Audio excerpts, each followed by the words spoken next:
Question रह कौन सा रहा?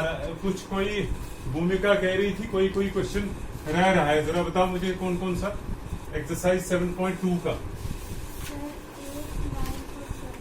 First question number 7 exercise 7.2 question number 1।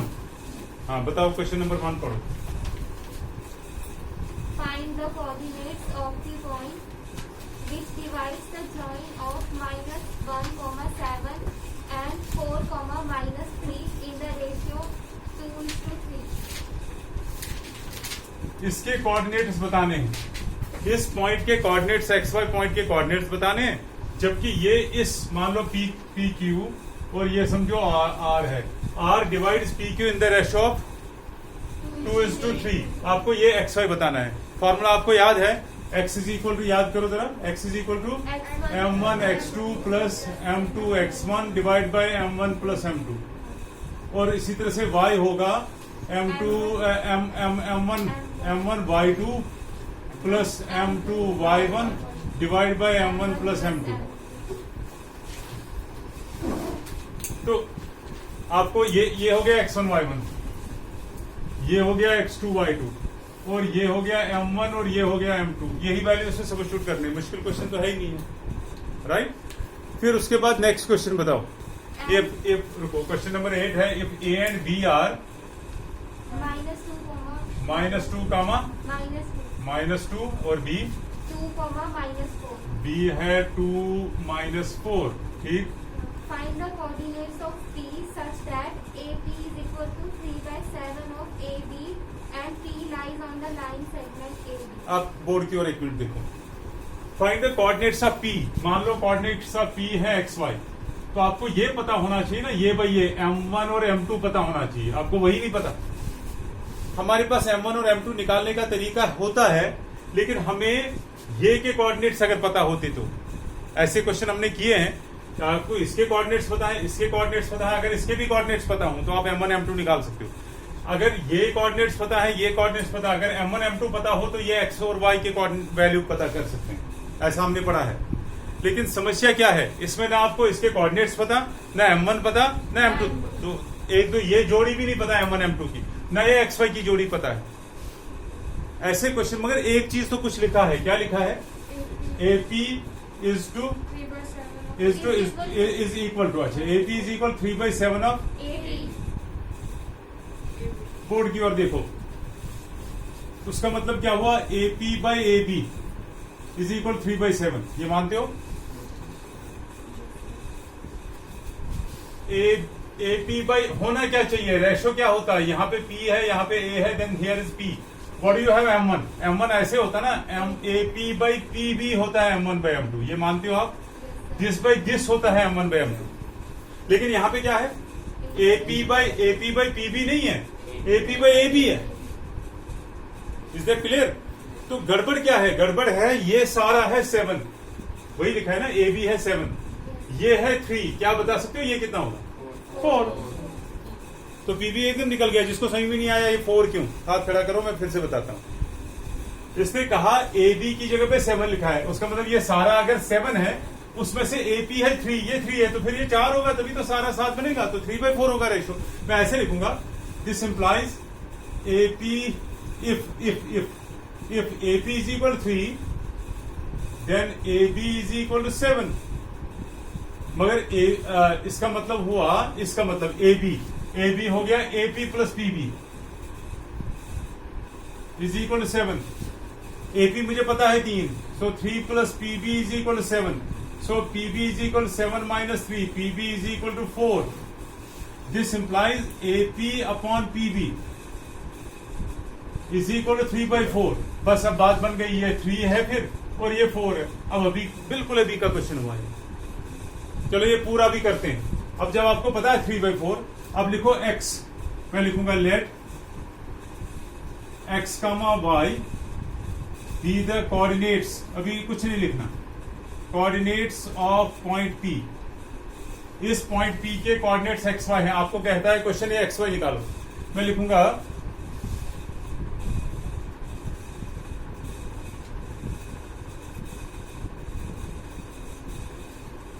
लिखूंगा x is equal to x is equal to ये x, याद करो फॉर्मूला, कोई बताए, m1 x2 plus m2 x1 divide by m1 plus m2, what is x then equal to m1 अभी मैंने निकाला, m1 हो गया ये 3, वो हो गया m2, 3 मल्टीप्लाई x1 माइनस 2, ये 2 है, ये कामा है, minus 2 plus m2 4 multiply x1, sorry multiply नहीं, यहाँ पे x2 था, सॉरी ये x2 था, 2 माइनस 2 नहीं, फिर 4 कामा x1 है minus 1 minus 2 divide by m1 plus m2, 3 plus 4, what is x equal to 3 to 6 minus 8 divide by 4 और 3 7, ये हो गया माइनस 2/7, x आ गया, ठीक है। अब y की बारी, what is y equal to, y equal to m1 y2 plus m2 y1, मेरे वैल्यू हर्ष बोलते जा value, m1 3 multiply y2 minus 4 plus m2 4 multiply minus 2 divided by 3 plus 4, this equal to minus 12, minus 4 और 4 to 8 divide bye 7, 8 12 20 minus 20/7, तो y1 भी निकला, therefore coordinates of point P are x क्या है, minus 2/7 and minus 20/7, ये हो गया coordinates, खत्म हो गया क्वेश्चन, नोट करो। x1 y1 और x2 y2 अगर 2 पॉइंट्स हैं, उसका मिड पॉइंट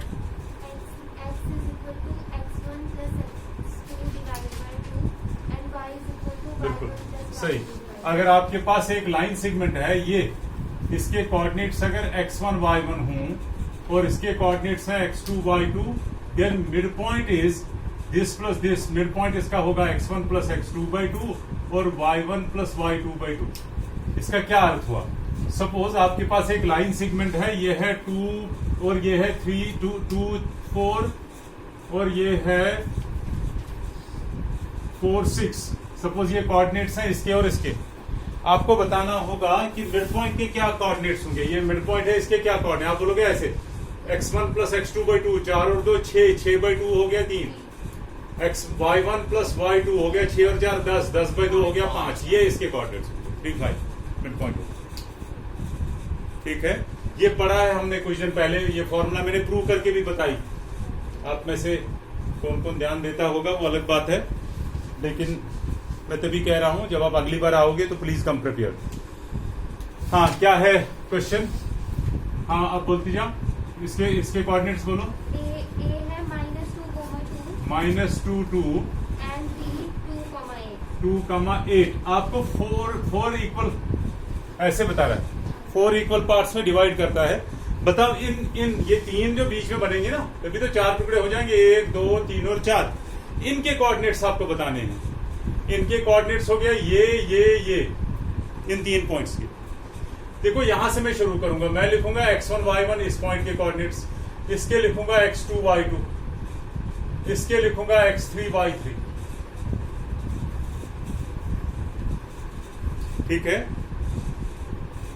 या उससे बचेंगे x1 y1 से, क्योंकि आपको बाद में इससे परेशानी होगी। मैं ऐसे बोलूंगा x डैश y डैश, इसका लिखेंगे x double dash y double dash, और इसके कोऑर्डिनेट्स लिखेंगे x triple dash y triple dash. मैं भी बताऊंगा 1 2 क्यों लिखा, ये लिखेंगे P, ये पॉइंट Q और ये पॉइंट R। सबसे पहले किसका निकालना आपको अच्छा लगेगा इन 3 में से, Q का, क्योंकि वो मिड पॉइंट है दोनों का।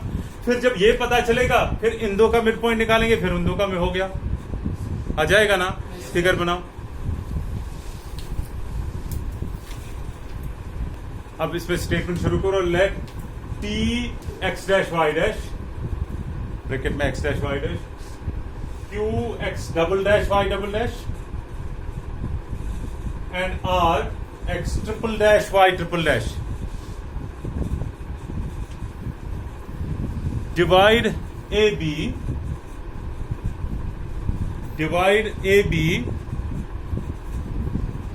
in the ratio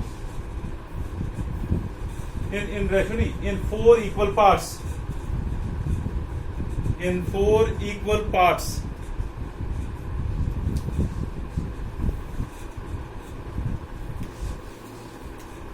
Therefore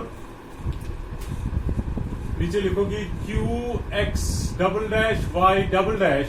आप अपने रफ की ओर देख देख के काम करो, फिगर की ओर देखते रहो. फिगर बनाई नहीं? हाँ. QX double dash Y double dash is the midpoint of AB.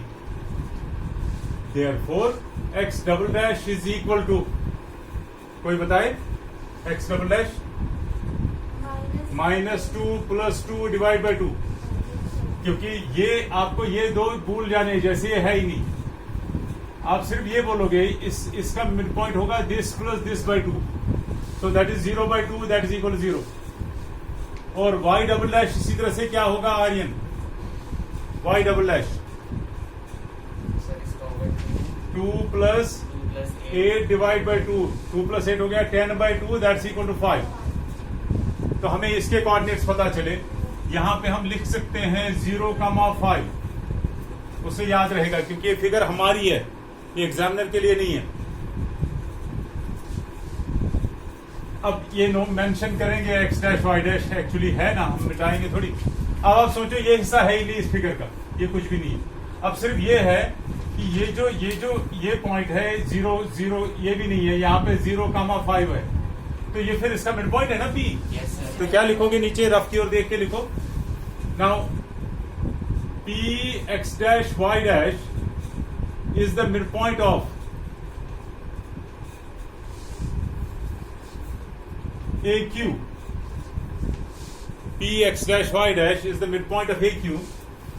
Therefore x dash is equal to, कोई हेल्प करे मेरी? X dash minus 2 plus 0 by 2, that's equal to minus 2 by 2, that's equal to minus 1. And what about y dash? Avika बोलती जा. 2 plus 5 upon 2, that is 7 by 2. 7 by 2 को 3.5 लिखो या 7 by 2 ही ठीक है, आपकी मर्जी है. चलो 3.5 लिखते हैं. निकल गए 2 पॉइंट. अब ये हिस्सा फिर से बनाएंगे. इसका मिड पॉइंट मैंने R दिया था, उसके कोऑर्डिनेट्स रखे थे x triple dash y triple dash. अब ये हिस्सा भूल जाओ, जैसे है ही नहीं. नेक्स्ट स्टेप में क्या लिखोगे? हाँ, again R x triple dash y triple dash is the mid point of QB. हाँ रोहन आगे बोल. What about x triple dash? Rohan, x triple dash 0 plus 2 upon 2, that is 2 by 2, that's equal to 1. और y triple dash is equal to, हाँ कोई भी बताए? 5 plus 8 by 2, 13 by 2. Therefore coordinates of AR 1, 13 by 2 हो गया 6.5. हाँ 13 by 2 भी लिख सकते हो. अब कौन कौन सा पॉइंट जो हमने निकाला? एक तो x डैश y डैश ये हुआ. Therefore -1 3.5 एक पॉइंट, कामा x डबल डैश हो गया 0,5 एंड लास्ट में 1, 6.5. Divide AB in 4 equal parts.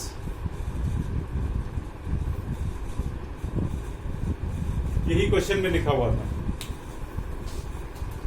साथ साथ चलते रहो.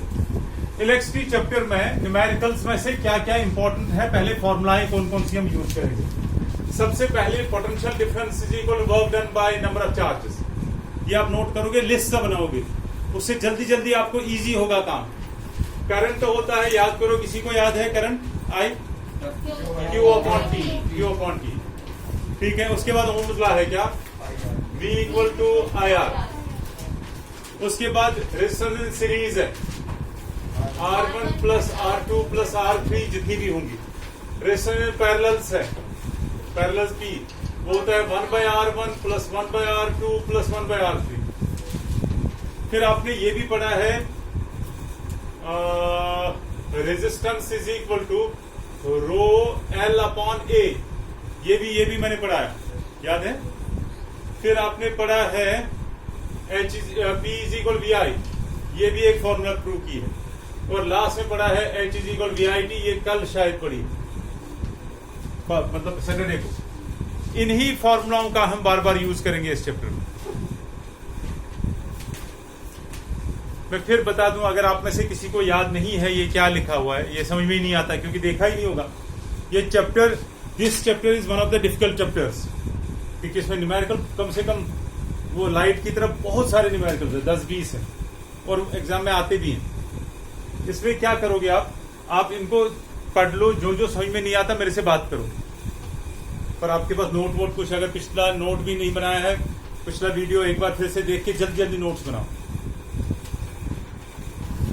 एग्जाम्पल नंबर 1 पढ़ो। शिबाश, क्या है एग्जाम्पल मान जो हमने नहीं की है? एग्जाम्पल मान क्वेश्चन पढ़ जल्दी। रुको, कैसे करना है मैं पढ़ूंगा question. A current of, board की ओर देखो, आपने जो ही करंट सुना आप आई लिखोगे 0.5 एम्पियर। उसके बाद क्या लिखा है?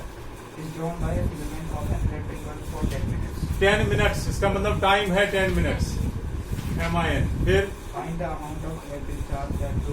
तो नंबर ऑफ चार्ज निकालना है। फिर तो आपको याद होगा कौन सी आइडेंटिटी लगेगी इनमें से? I is equal Q upon T। खत्म हो गया क्वेश्चन। लेकिन ये 10 मिनट है ना, ये नहीं चलेगा। ये हो गया 10 into 60 सेकेंड्स, हो गया 600 सेकेंड, क्योंकि ये यूनिट है इसमें second. I is equal to, we know that I is equal to Q upon T। I बोले तो 0.5, Q पता नहीं, वही तो निकालना है। टाइम ये है 600, 600 को पार ले जाओ। Q इज इक्वल 600 इंटू 5.5 हो गया 3000, लेकिन एक के बाद पॉइंट, तो 300 कोलम चार्जेस। खत्म हो गया क्वेश्चन, वही है आंसर। शुरू कर, क्या है? रुको, how much work is done, तो आप क्या लिखोगे? W question mark. How much work is done कह रहे हैं तो W क्वेश्चन मार्क। आगे, हाँ 2 कोलम, तो चार्ज हो गया Q है 2C, 2 कोलम। फिर 2 points having a potential difference, तो पोटेंशियल डिफरेंस हो गया वोल्टेज इज 12 वोल्ट। ठीक, फिर आपको निकालना है वर्क डन, जबकि कोलम दिया हुआ है V, कौन सी फॉर्मूला लगेगी? First, V is equal W by Q। We know that V is equal to W upon Q। V हमें पता है 12 इज इक्वल W पता नहीं, Q है 2, तो 2 इधर ले जाओ। 24 इज इक्वल W, 24 क्या है? जूल्स। खत्म क्वेश्चन।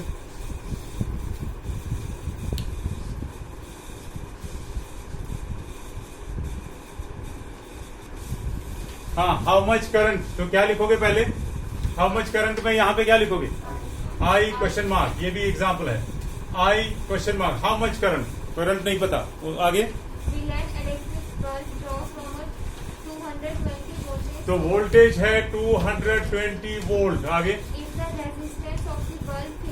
रेजिस्टेंस हो गया R इज 1200 ओम। फिर रुको, पहले एक पार्ट तो करें। आपको करंट ही नहीं मालूम, कौन सी आइडेंटिटी लगेगी? थर्ड ना, V equal to I R, Ohm's law, क्योंकि V, I और R तीन, यही तीन तो है ओम्स लॉ में। अप्लाइंग ओम्स लॉ,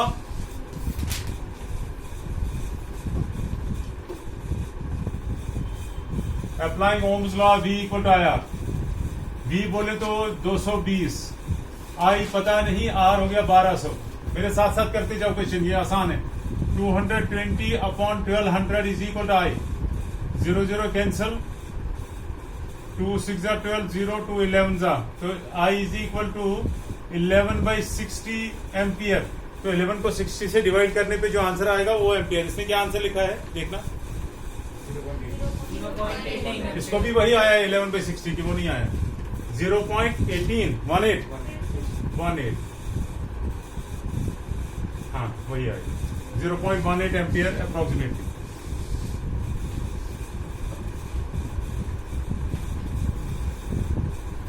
अब इस क्वेश्चन का सेकंड पार्ट भी है। क्या है second part? How much current will an electric heater coil drop? How much current, फिर से करंट निकालनी है। इलेक्ट्रिक हीटर के वक्त क्या है? Drop from a 220 volt. तो वोल्टेज फिर से 220 वोल्ट है। If the resistance of the heater coil is 100 ohm. अब 100 ओम है रेजिस्टेंस, इसमें क्या करना है? फिर से वही क्वेश्चन है ना? और तो नहीं है ना कुछ? फिर से ये क्वेश्चन यहां से खुद करोगे। क्वेश्चन 3.4 मतलब fourth example. The potential difference between the terminals of an electric heater is 60 volt. Write down V equal to 60 volt. When it draws a current of 4 ampere, I equal to 4A. बिल्कुल। What current will the heater, ये second part है इस question का। What current will the heater draw? Same heater कितनी current खींचेगा? Same heater कितनी current खींचेगा? सो क्या करोगे? सेम हीटर कितनी करंट कितनी? नहीं, करंट को क्यों लिखोगे? करंट को किससे दिखाते हैं? आई से। तो आई क्वेश्चन मार्क सेकंड पार्ट में, क्वेश्चन के साइड में लिख दो, सेकंड हिस्से में लिखो, पेज के सेकंड हिस्से में लिखो I is equal question mark, क्योंकि अभी आई दिया हुआ है, आगे आई निकालना क्यों होगा? इसलिए ये सेकंड पार्ट होगा ना क्वेश्चन का। What current will the heater draw if the potential difference is increase to 120 volt. अब क्या होगी भी? अब है 120 वोल्ट। दूसरे केस में मैं क्वेश्चन समझाता हूं, इसका क्या मतलब है। बोर्ड की ओर देखोगे इस क्वेश्चन के लिए क्या है क्वेश्चन। पहले क्या आप लोगों ने लिखा? V इक्वल टू 60 वोल्ट और I इक्वल टू 4 एम्पियर। दूसरे पार्ट में यही हीटर, ये हीटर की कहानी है। यही हीटर की करंट क्या होगी अगर पोटेंशियल डिफरेंस होगा 120 वोल्ट। इन दोनों आपने सेम हीटर यूज किया, तो दोनों का क्या चीज सेम होगा? देखो, करंट और पोटेंशियल डिफरेंस तो अलग है। जब वोल्टेज बढ़ गई तो करंट भी तो बढ़ेगी, इसलिए ये सेम दोनों में नहीं होगा। एक चीज दोनों में सेम होगा, बताओ क्या? हीटर सेम है, उससे क्या चीज सेम होगा? कोई बोल रहा है? वोल्टेज कहां? वोल्टेज तो बढ़ा ही, वोल्टेज 60 के बदले 120। Resistance depends upon the length of material पड़ा है, द एरिया, उसकी मोटाई और मटेरियल पे, वो सारा सेम ही है, क्योंकि वही हीटर उठा के इधर जोड़ा, तो वो तो सेम रहेगा ना। इसलिए आप लिखोगे, यहां पे रेजिस्टेंस हमें नहीं पता, तो यहां पे रेजिस्टेंस निकलेगी इसमें से। हाँ, V equal to IR, we know that using, मेरे साथ साथ करो, V इक्वल टू IR निकालो, R जल्दी बोर्ड की ओर ना देखो, खुद करो।